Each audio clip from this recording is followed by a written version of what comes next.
bab 145, orang mukmin bukanlah suka mencelah.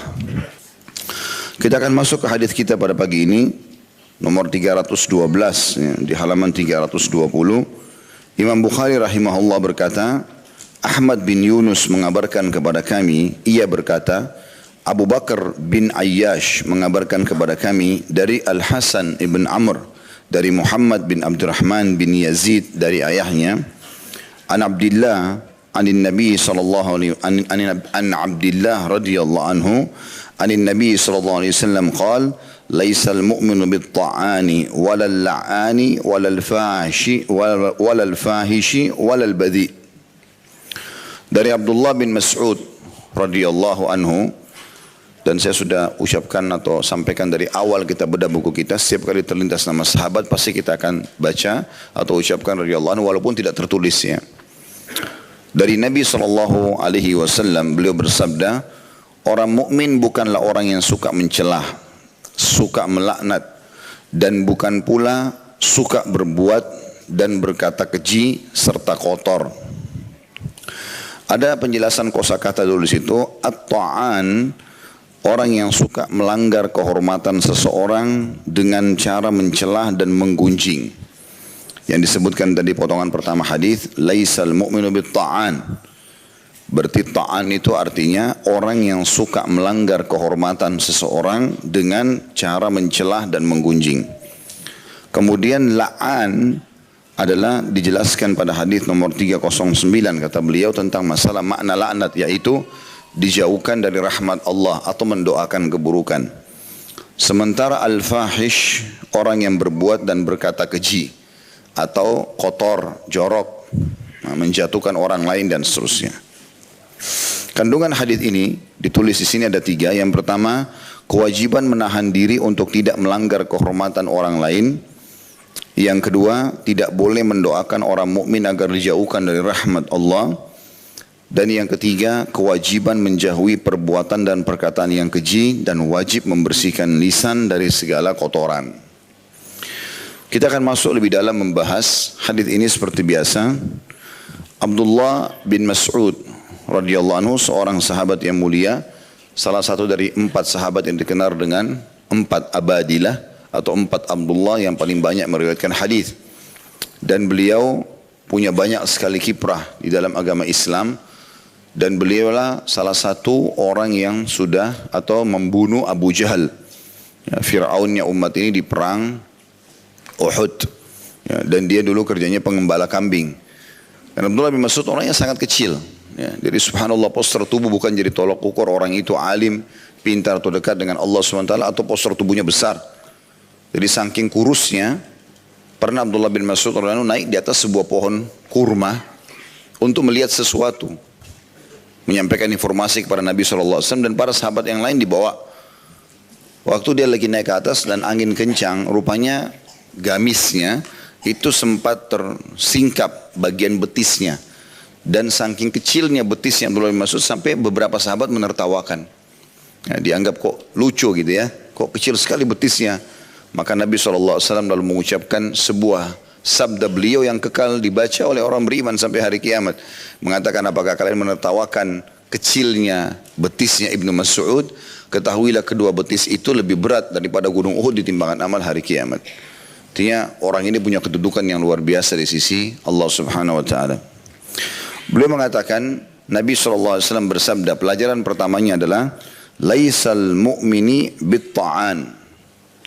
Bukanlah orang mukmin itu yang suka mencelah, mencoreng kehormatan orang lain. Dan ini memiliki kandungan makna yang luar biasa dalam bab akhlak. Bagaimana seorang mukmin tidak akan pernah masuk ke wilayah orang lain. Dan ini sudah sering kita singgung sebenarnya, kita rangkumkan lagi pada kesempatan sekarang insyaAllah. Apapun yang bukan hubungannya sama kita Bapak Ibu sekalian, tidak usah dicampuri. Kecuali kalau depan mata jelas itu pelanggaran agama, mungkar, lalu kita ingin luruskan, silahkan. Atau itu adalah ma'ruf, perbuatan baik, lalu kita dukung, itu silahkan. Kenal atau tidak kenal. Misalnya ada orang sedang menuju ke masjid mau sholat, dia berbuat baik. Lalu orang bertanya, orang itu mau kemana? Dan kita tahu orang ini sedang menuju ke masjid. Lalu kita mengatakan, orang itu lagi mau ke masjid, mau sholat. Azan dikumandangkan misal, perbuatan baik. Atau ada kemungkaran dilakukan sama dia, misal dia makan dan minum dengan tangan kiri di depan mata kita walaupun kita tidak kenal.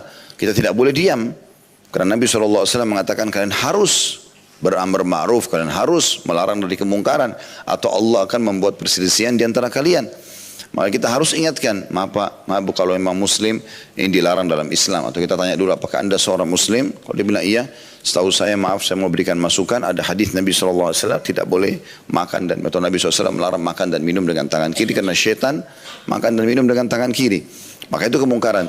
Tapi kalau tidak terjadi ini, dua hal contoh yang saya bilang tadi, misalnya orang sedang berbuat ma'ruf, kebaikan, dan ada yang bertanya sementara kita tahu maka kita mendukungnya, atau perbuatan mungkar yang harus kita luruskan, maka tidak perlu kita mencari tahu. Ya. Ada poin lain tentunya, mohon maaf, ada satu lagi tersisa, yaitu kalau kita memang punya wewenang atau kewajiban, kayak misalnya orang tua pada anak, kemudian juga pasangan suami kepada istrinya dan seterusnya. Tapi ini pun sama, kapan itu perbuatan baik, kita dukung, kapan perbuatan mungkar kita ingatkan. Ya. Selain daripada ini teman-teman, kita dilarang untuk masuk ke wilayah orang lain. Mencari tahu tetangga masak apa hari ini, dia pakai baju apa, kenapa dia beli mobil merek itu, kenapa dia cat temboknya dengan warna itu, kenapa ini dan itu bukan urusan kita. Kenapa bapak ini kalau ke masjid selalu pakai sarung yang sama, kenapa kopiahnya sama, kenapa ibu itu pakai jilbab itu terus, urusannya sama kita apa? Nggak perlu. Karena memang larangan pertama dalam hadis adalah tidak boleh masuk ke wilayah kehormatan orang lain. Mungkin dia tidak punya baju lain. Mungkin memang dia miskin. Gitu kan? Termasuk dalam masalah ini tidak kalah penting dan sudah sering kita ingatkan. Kalau ingin bertanya sesuatu pada orang, maka pertanyaan itu tanyakan dulu pada diri kita. Ini perlu nggak saya tanyakan? Kita tanya dulu diri sendiri. Kalau kita memang merasa perlu, misalnya orang ini pakai baju, kita lihat bagus. Memang kita perlu untuk menanyakan di mana dia beli, supaya kita beli juga. Itu tidak masalah. Perlu, gitu kan? Mohon maaf, saya lihat bajunya bagus Pak, atau Ibu bisa nggak bisa saya tahu beli di mana nggak? Mungkin saya bisa beli gitu. Contoh. Tapi kalau hanya sekedar mau tahu, kenapa si fulan pakai kuning, kenapa pakai biru, kenapa pakai itu, semua satu taklim ditanya, untuk apa gitu? Manfaatnya apa buat dia? Ada orang subhanallah masuk dalam sebuah komplek, semua yang di komplek lengkap data sama dia. Padahal dia bukan RT. Kan gitu. Ya, saya saat umroh kemarin, bimbing umroh berapa kali di travel kami orang ikut umroh. Hampir semua jemaah tidak banyak yang saya kenal. Mereka kenalkan diri iya. Tapi kalau saya yang datang cari tahu informasinya, bapak tinggal di mana, kerjanya apa, ibu, dan tidak pernah saya tanya itu. Mereka datang kenalkan diri ya sudah. Ada sesuatu yang mereka bertanyakan agama silakan. Mau orang kaya, mau orang miskin, bukan urusan saya gitu. Nanti ada satu jemaah yang datang kepada saya, Ustaz ini si fulan, jenderal ini si fulan, ini si fulan itu. Baik, ini orang sebenarnya jemaah biasa. Untuk apa dia dapat datanya semua orang gitu kan? Belum tentu orang suka itu. Misal contoh, ada orang datang lalu kita tanya, ibu-ibu misalnya tanya temannya, mana suamimu? Pertanyaan ini perlu ditanya dirinya dulu sendiri. Perlu nggak saya tanya ini suaminya orang ini? Untuk apa? Manfaatnya apa? Gitu kan? Bisa saja dia baru cerai. Misal. Atau dia lagi bertengkar sama suaminya. Gitu kan? Atau juga gitu seorang bapak. Gitu kan? Tanya istrinya, istri mau mana? Mungkin dia baru cerai. Mungkin istrinya baru meninggal. Mungkin segala macam. Jadi tanya dulu, perlu nggak saya nanya ini? Kalau nggak perlu nggak usah nanya. Gitu kan? Nggak perlu. Karena nanti khawatir masuk kepada kehormatan orang gitu. Kita tanya anaknya berapa? Manfaatnya apa kita tanya anaknya orang berapa? Gitu kan? Mungkin dia tidak punya anak, mandul. Ada orang begitu ya. Saya pernah duduk sama beberapa orang ikhwah. Waktu ngobrol ternyata ada yang bertanya masalah anak. Keutamaan punya anak. Saya jelaskan. Ternyata di situ ada seorang ikhwah yang sudah 10 tahun lebih menikah nggak punya anak. Dan dia sedih gitu kan. Sampai terakhir closingnya dia menanyakan, Ustaz, bagaimana kalau orang yang tidak punya anak? Saya baru terenyuh pada saat itu, ternyata orang tidak semuanya punya anak. Itu padahal kita lagi jelaskan hukum syar'i bagaimana kalau punya anak. Ternyata ada orang yang tidak punya anak, contoh gitu kan. Atau kita menanyakan, membanggakan masalah pekerjaan atau menanyakan orang ini bekerja apa dan segala macam. Mungkin ada di situ pengangguran dan segala macam hal. Jadi harusnya kita lebih hati-hati masalah ini. Kalau perlu tanyakan, kalau tidak maka tidak usah. Walaupun itu orang dekat kita. Walaupun orang dekat kita. Kalau kita tidak tahu ya sudah. Dia cerita silakan, dia nggak cerita ya sudah. Kita nggak perlu cari tahu. Jadi selalu saya ingatkan, kalau lagi santai, jangan sibuk buka kontak, cari siapa orang yang harus dicari informasinya hari ini, ya. Sibuk dengan itu, WA orang, baca grup ini. Yang saya unik kadang-kadang ada orang sibuk baca profilnya orang, baca statusnya orang. Untuk apa gitu kan? Mohon maaf, saya pribadi bahkan melihat juga menulis status ini lebih baik jangan. Jadi darurat sekali ya. Ini status setiap hari update luar biasa gitu. Satu hari mungkin bisa 10 ya status. Pindah sini, saya lagi ke sini. Jadi seperti dia informasikan satu dunia kalau saya beraktivitas ini. Tapi kalau lagi ibadah kan bisa riya. Kan gitu. Untuk apa gitu? Manfaatnya apa? Kecuali darurat sekali misalnya perusahaan pindah alamat. Butuh tulis status, oke lah, masuk akal gitu kan. Atau mungkin ada taklim yang memang lagi dibutuhkan untuk disampaikan, mungkin. Tapi kalau kita terus menceritakan tentang apa yang kita kerjakan sehingga ada hal-hal yang kadang-kadang tidak perlu orang tahu, gitu kan? Akhirnya orang jadi tahu, ini sebaiknya jangan. Ini saran saya saja. Mudah-mudahan ini bisa difahami tentunya. Karena saya tidak tahu di sini siapa yang suka tulis status, tapi itu sudah menjadi ya, sebuah simbol di zaman kita sekarang. Saya ingatkan, istri saya pun saya ingatkan selalu. Hati-hati, tidak usah tulis status. Untuk apa sibuk dengan status ini, gitu kan? Maka harus hati-hati karena nanti akhirnya bisa membuka celah orang masuk ke dalam kehormatan kita. Gitu kan? Sama juga kalau Allah berikan nikmat teman-teman sekalian, tidak usah dipamer. Tidak usah dipamer. Allah berikan anak yang lucu, pamer fotonya anak itu. Pajang. Allah berikan apa, dipajang. Ada orang pajang, baru beli baju baru, merek terkenal, foto, pajang. Untuk apa? Udah nikmati aja gitu kan. Tidak usah dipajang, karena pajang ini bisa mengundang orang-orang yang hasad, ya kan? Orang tidak suka gitu. Saya sampai pernah ada seorang jemaah juga begitu. Jadi dia setiap beli barang baru, mahal bermerek pasti difoto. Dan di status dia pindah-pindah semua itu. Saya nggak tahu. Ada satu orang yang ingatkan, Ustaz, orang ini kan dekat sama antum Ustaz. Saya sempat mendapatkan informasi dari Ikhwan karena satu grup atau gimana. Ini orang selalu aja seperti ini keadaannya. Khawatir nanti dia ria, khawatir nanti dia sombong segala macam. Akhirnya saya ingatkan memang, akhi Afwan mau berikan masukan. Antum kalau Allah karunia rezeki, beli barang-barang yang antum sukai, Allah juga mudahkan itu memang antum dapatkan, nikmati saja. Nggak usah dipamer sama orang. Karena pamer ini bisa masuk bab kesombongan, bisa ujub, berbangga-bangga. Ini kan semua dosa besar ya. Dan bisa yang lebih parah lagi mengundang ainnya orang. Bisa hasad, orang tidak bisa beli. Antum beli tas harga 50 juta, orang kadang-kadang beli di pasar kaki 5 ribu, 10 ribu gitu kan. Mungkin 50 juta bisa jadi modal usaha bagi sebagian orang gitu kan. Untuk apa dipajang? Ini contoh-contoh saja. Jadi memang dari satu sisi kita sendiri nggak boleh mencampuri ya kehormatan orang lain dengan banyak bertanya. Di sisi lain kita pun tidak boleh membuka supaya orang banyak bertanya, gitu kan? Biasa saja, selesai, gitu kan? Saya bahkan pribadi kalau sudah ada orang yang menanyakan dari jemaah, sesuatu yang saya anggap itu terlalu pribadi, saya nggak jawab. Karena bagi saya daripada saya jawab untuk apa gitu kan? Ya, Ustaz berapa jumlah anaknya? Untuk apa ditanya jumlah anak saya gitu? Manfaatnya apa? Bagi saya nggak ada manfaat gitu kan?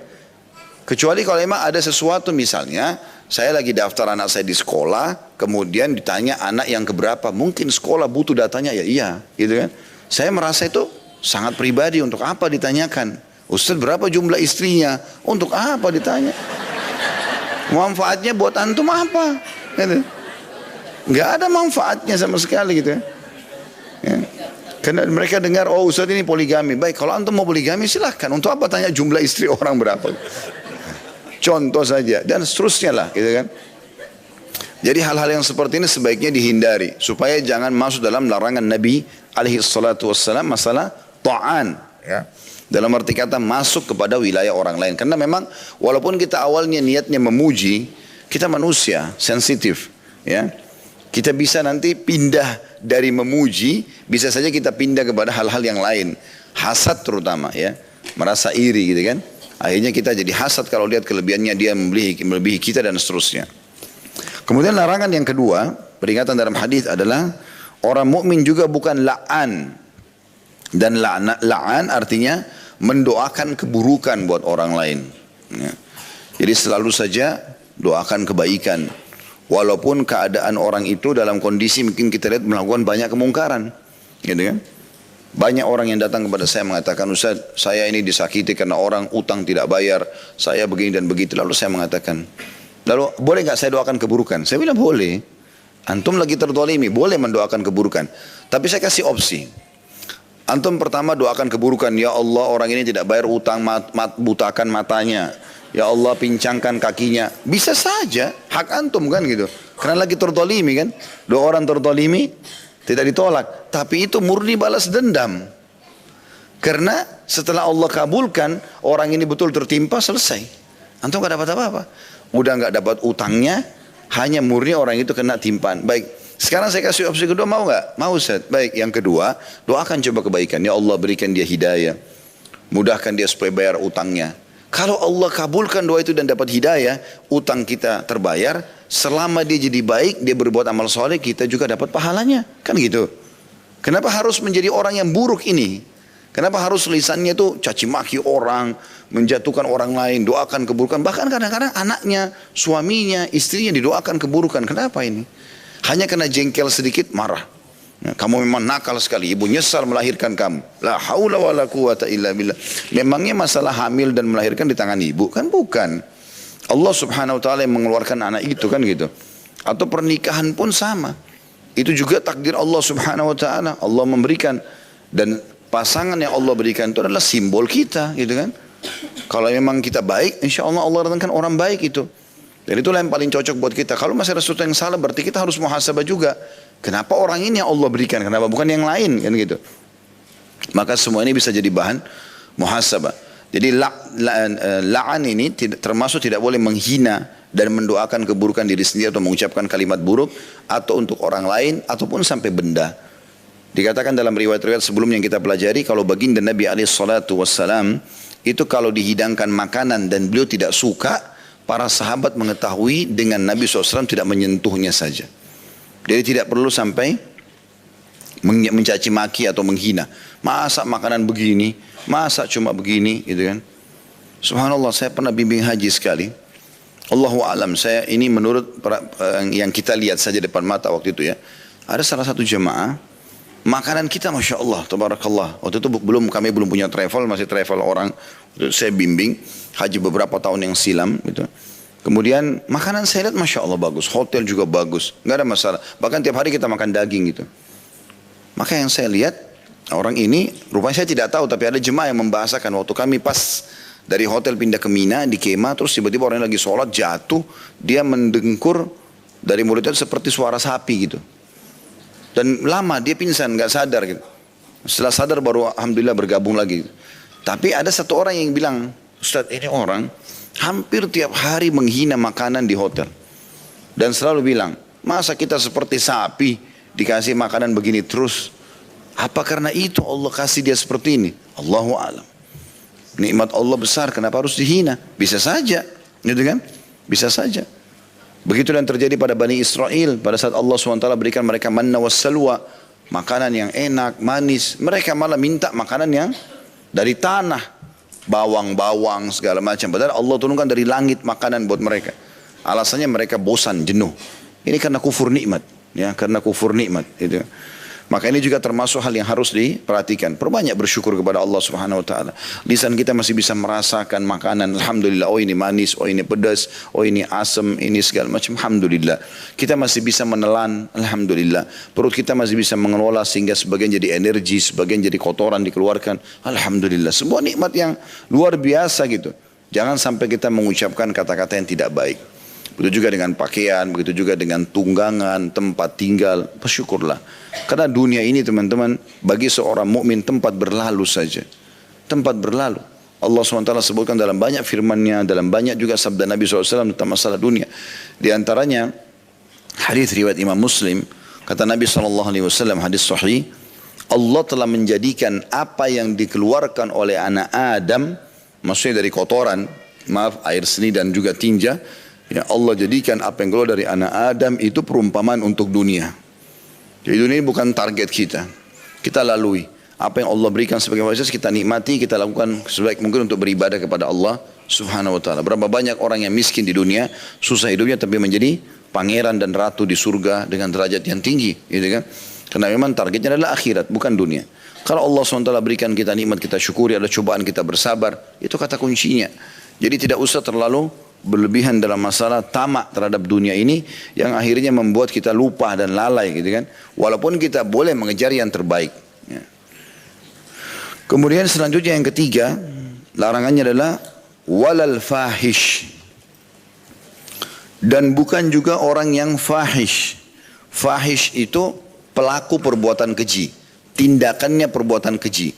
Suka mukul, suka teriak-teriak, ya. Perbuatan dia keji.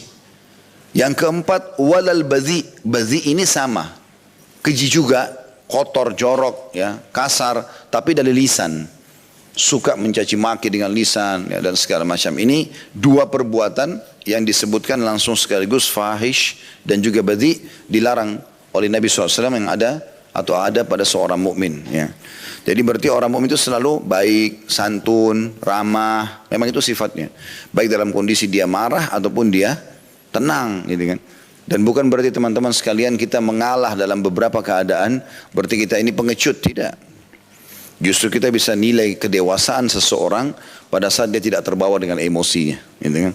Ada orang mengajak bertengkar, ada orang mengajak ribut, ada orang mengambil haknya. Dia coba ingatkan, tidak mau dengar ya sudah ditinggalkan sama dia. Dengan penuh keyakinan kalau Allah Subhanahu wa taala Maha melihat, Maha mengetahui dan Allah punya cara menghukum orang-orang yang salah dan Allah memberikan dukungan dengan caranya juga orang-orang yang benar. Jadi tidak perlu kita khawatir sebagai seorang mukmin. Hadis selanjutnya nomor 313. Kata Imam Bukhari rahimahullah, Khalid bin Makhlad mengabarkan kepada kami, ia berkata, Sulaiman bin Bilal mengabarkan kepada kami dari Ubaidullah bin Salman dari ayahnya an Abi Hurairah radhiyallahu anhu anin Nabi sallallahu alaihi wasallam qala la yanbaghi lidzil wajhaini an yakuna amina. Dari Abu Hurairah radhiyallahu anhu dari Nabi sallallahu alaihi wasallam beliau bersabda, orang yang bermuka dua atau munafik tidak layak menjadi orang yang dipercaya. Ada penjelasan kosakata di situ, Dzul Wajhain.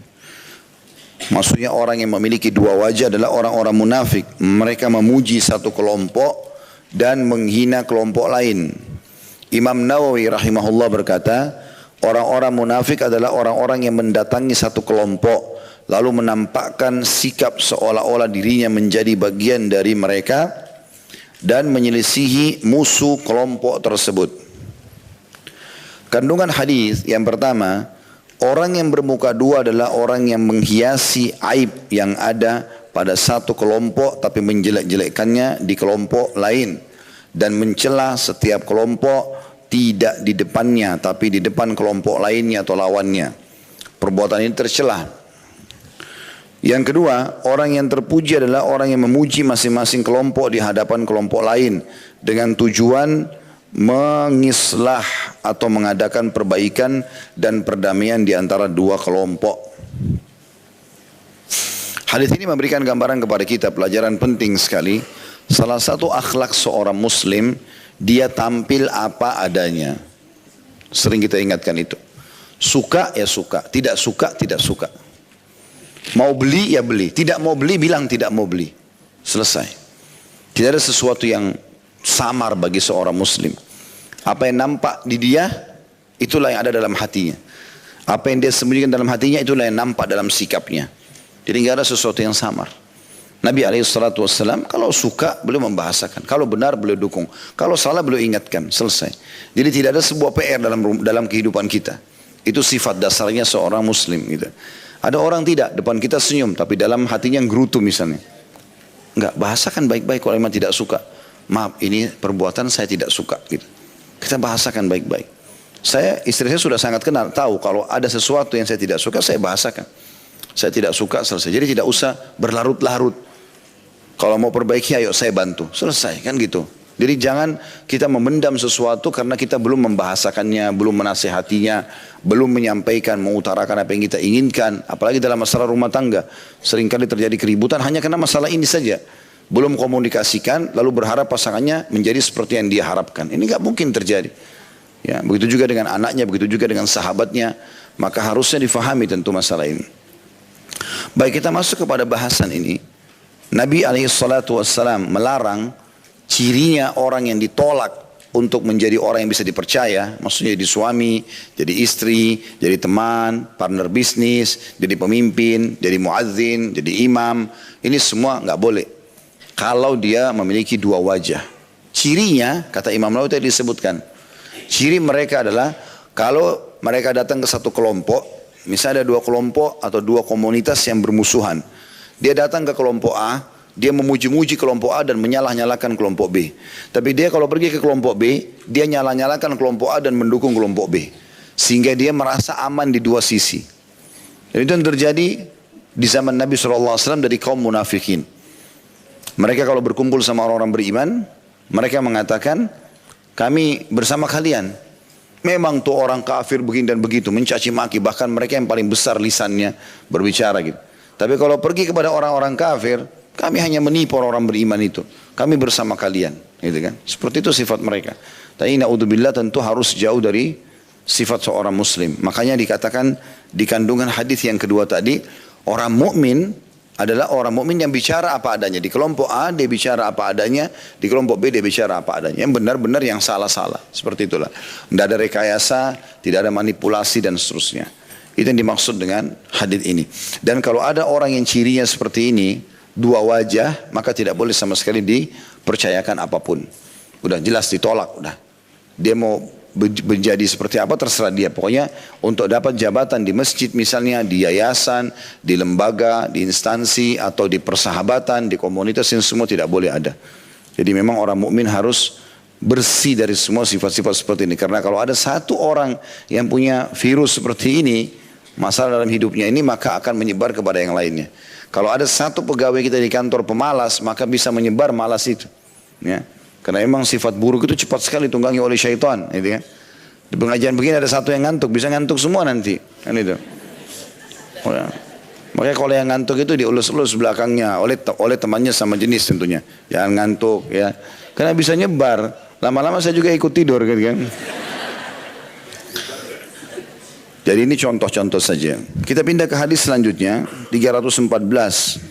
Imam Bukhari berkata rahimahullah, Amir bin Marzuq mengabarkan kepada kami, ia berkata, Syu'bah mengabarkan kepada kami dari Abu Ishaq, dari Abul Ahwas, an Abdullah radhiyallahu anhu qala, al-amu akhlaqil mu'minil fuhsh. Dari Abdullah bin Mas'ud radhiyallahu anhu beliau berkata, akhlak orang mukmin yang paling hina adalah sifat keji. Yang dimaksud dengan al-la'um atau al-amu, ya. Al-la'am lawan dari al-karam. Maksudnya adalah berkumpulnya sifat-sifat buruk seperti kikir, merendahkan orang lain, kasar dan lain-lain dalam diri seseorang. Sementara kandungan hadisnya adalah dalam hadis ini kita dapat mengetahui tercelanya perbuatan dan perkataan keji seseorang. Hadis ini sama masih membahas tentang masalah akhlak mulia bagi seorang mukmin. Tentunya bahwasanya orang mukmin tidak cukup dengan simbolik saja, misalnya pakaiannya, penampilannya, atau ibadahnya secara global. Tapi harus bertemu antara semua jenis ibadah-ibadah yang dia lakukan, dari sholat, dari puasa, dari sedekah, dari haji, dengan akhlaknya. Ini harus dikombinasikan. Kalau dia bisa mempertemukan antara sholatnya, antara puasanya, antara apa saja yang dilakukan dari kebaikan ibadah dengan akhlak yang baik, dia juga santun, dia juga ramah, dia juga dermawan segala macam, maka ini baru dikatakan sempurna keimanannya. Tapi kalau orang itu mukmin iya, mukminah iya, pakaiannya syar'i, bagus. Kalau pengajian selalu hadir, selalu nulis dan seterusnya. Tapi kita temukan lisannya tajam, suka caci maki orang ini. Semua orang digosipin sama dia. Berarti nggak benar. Ya. Tadi ini disebutkan dalam hadis ini. Sebagaimana sering kita dapatkan itu ya. Di majelis-majelis ta'lim sekarang, ya, sudah mulai faham agama. Mereka sudah tinggalkan zina, mulai mau tinggalkan riba, mulai ini. Tapi nggak ditinggalkan gosip, ghibah. Di majelis ta'lim jadi majelis gosip. Oh, si fulan itu baru cerai sama suaminya. Si fulan baru cerai sama istrinya. Oh, itu si fulan itu kemarin anaknya masuk penjara. Si fulan begini dan begitu, macam-macam. Jadi mencari informasi yang aneh-aneh tentang orang itu. Tidak usah teman-teman sekalian, datang majelis belajar. Sibukkan diri dengan ilmu. Ada seseorang pernah hadir di majelisnya, Iyas Al-Muzani rahimahullah, salah satu ulama tabi'in. Dulu di ujung, enggak banyak bicara orang itu. Dia dengarkan terus apa yang manfaat ditulis sama dia. Bertahun-tahun begitu. Lalu Iyas Al-Muzani rahimahullah orang cerdas, ulama besarnya muslimin. Sampai dikatakan dalam pepatah, kalau mau lihat kecerdasan, lihat kecerdasan Iyas Al-Muzani. Teman-teman bisa ketik tentunya di Google banyak artikel tentang Iyas Al-Muzani. Ada juga ceramah saya pernah ceritakan beberapa cuplikan tentang beliau. Yang jelas, dia tanya orang itu. Dia bilang, di antara semua orang yang hadir, hampir semuanya pernah bertanya, kenapa anda nggak pernah bertanya sekian tahun? Orang itu mengatakan, Allah berikan saya 2 telinga untuk saya lebih banyak mendengar. Karena Allah berikan saya 1 lisan, artinya telinga lebih banyak jumlahnya daripada lisan. Maka saya lebih baik mendengar, maka saya aman. Dan saya diam, saya juga aman. Kalau perlu saya tanya. Kata Iyas Al-Muzani, saya terus mengulangi perkataan orang itu di taklim saya untuk menjadi sebuah kata-kata hikmah. Artinya, kalau perlu iya, kalau enggak. Ada orang begitu subhanallah. Memang dia diam, tapi dia mengambil banyak manfaat. Gitu kan? Jadi ini poin saja tentunya yang bisa kita ambil pelajaran. Ada orang terlalu banyak bicara, tapi mungkin tidak ada manfaat yang bisa diambil darinya atau dia memberikan manfaat kepada orang lain. Kemudian di dalam hadis yang terakhir kita dalam bab ini, nomor 315, Imam Bukhari berkata rahimahullah, Muhammad bin Abdul Aziz mengabarkan kepada kami, ia berkata, Marwan bin Muawiyah mengabarkan kepada kami, ia berkata, Muhammad bin Ubaid al-Kindi al-Kufi mengabarkan kepadaku dari ayahnya, ia berkata, Sami'tu Ali bin Abi Talib radhiyallahu anhu, di sini katakan salawatullahi alaih, yaqul lu'inal la'anun. Qala Marwan alladhina yal'anuna an-nas.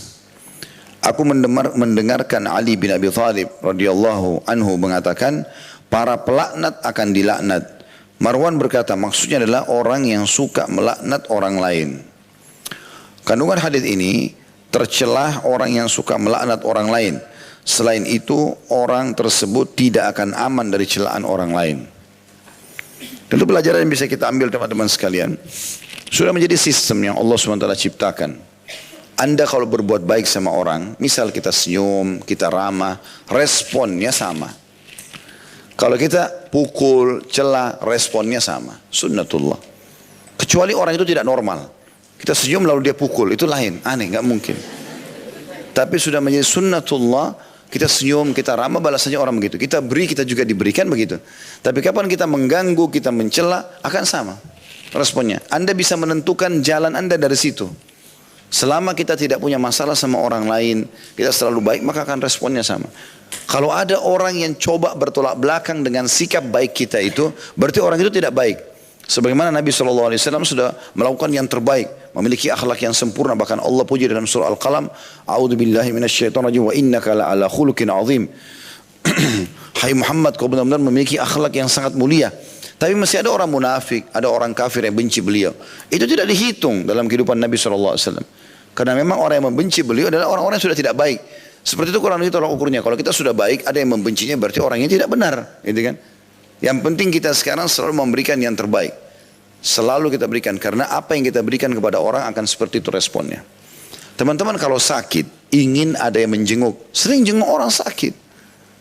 Karena itu juga ibadah gitu kan. Yang kata Nabi SAW, siapapun yang menjenguk saudaranya di pagi hari, walaupun sesaat, Allah akan berikan kepada dia atau utus kepada dia 70.000 malaikat, atau Allah siapkan 70.000 malaikat yang memohon ampun untuknya sampai sore hari. Misalnya pagi begini, mampir ke rumah sakit 10 menit, 15 menit lalu kita pulang. Itu dari kita masuk ke rumah sakit itu sampai sore nanti, 70.000 malaikat ini memohon ampun buat kita. Bukan satu malaikat. Kalau saya sudah cukup itu 70.000. Dan siapa yang menjenguk saudaranya di sore hari, Allah juga siapkan 70.000 malaikat memohon ampun sama dia sampai pagi hari. Itu kan luar biasa gitu. Contoh saja. Sering jenguk orang sakit berarti menandakan nanti responnya akan sama. Padahal Anda sakit juga akan dijenguk. Ada orang sakit gak ada yang jenguk sama sekali. Karena memang dia selama hidup tidak pernah jenguk orang gitu. Si fulan sakit, ya sudah tersah. Dia gak pusing pokoknya, tidak mau tahu gitu kan. Baik itu kerabatnya, orang dekat sama dia. Maka ini aneh ini. Lalu kemudian dia berharap nanti dia dijenguk orang. Gak mungkin. Selama ini dia gak pernah memberi misalnya. Lalu kemudian satu waktu dia butuh bantuan, lalu dia harap dia bisa dikasih. Gak bakal mungkin terjadi. Selama ini dia kasar, lalu dia berharap orang lembut sama dia. Gak mungkin. Gitu kan. Respon itu akan terjadi sesuai dengan perbuatan dan sikap kita. Ya, ada seseorang kerabat kami pernah haji. Rupanya dia cerita, di antara jemaahnya satu orang tokoh di Indonesia gitu. Orang ini punya jabatan. Dia lagi tawaf, rupanya dia berpisah dengan jemaah, lalu dia masuk dalam tawaf. Waktu tawaf, dia selesai tawaf dia pulang. Lalu dia mengatakan, tadi saya lagi tawaf, saya ditampar oleh orang. Kata orang itu. Terus kata kerabat saya ini, kira-kira menurut bapak kenapa sebabnya? Dia bilang, tadi saya sempat mau marah, tapi yang tampar saya karena lebih besar badannya, saya tidak jadi marah. Ternyata dia lagi tawaf, kemudian dia jalan. Orang ini punya kedudukan gitu kan, seorang jenderal di Indonesia, kemudian dia tawaf. Rupanya dia tawaf sendiri kan, ada ikut sama jemaah, ada orang-orang Turki, kebetulan juga jenderal-jenderal dari Turki yang besar-besar badannya gitu. Rupanya dia desak-desak orang ini, ada satu orang tampar dia. Begitu dia balik mau balas, ini lagi tawaf, orangnya lebih besar, kata dia begitu ceritanya. Hanya kata kerabat saya ini, kira-kira bapak jadikan bahan muhasabah apa? Dia bilang, saya tiba-tiba waktu itu mau marah nggak jadi, kayak nggak bisa. Terus kemudian saya tiba-tiba mengingat, di Indonesia saya sering tampar bawahan saya. Maka Allah kasih juga tamparan di depan Ka'bah lagi gitu kan. Subhanallah, sunnatullah datang seperti itu. Tapi kalau orang baik, orang santun, orang ramah, subhanallah. Ada orang sampai tua, karena dari mudanya baik, orang semua selalu tegur sapa sama dia, jalan sama dia, antarkan sesuatu, berikan sesuatu, karena orangnya baik. Seperti itu kurang lebih manfaat yang bisa diambil daripada hadits ini. Siapa yang melaknat, pasti akan dilaknat. Artinya sampai yang berbuat sesuai dengan perbuatannya. Dia buat baik pada orang, Allah juga akan buat baik sama dia. Dia buat buruk, maka orang juga akan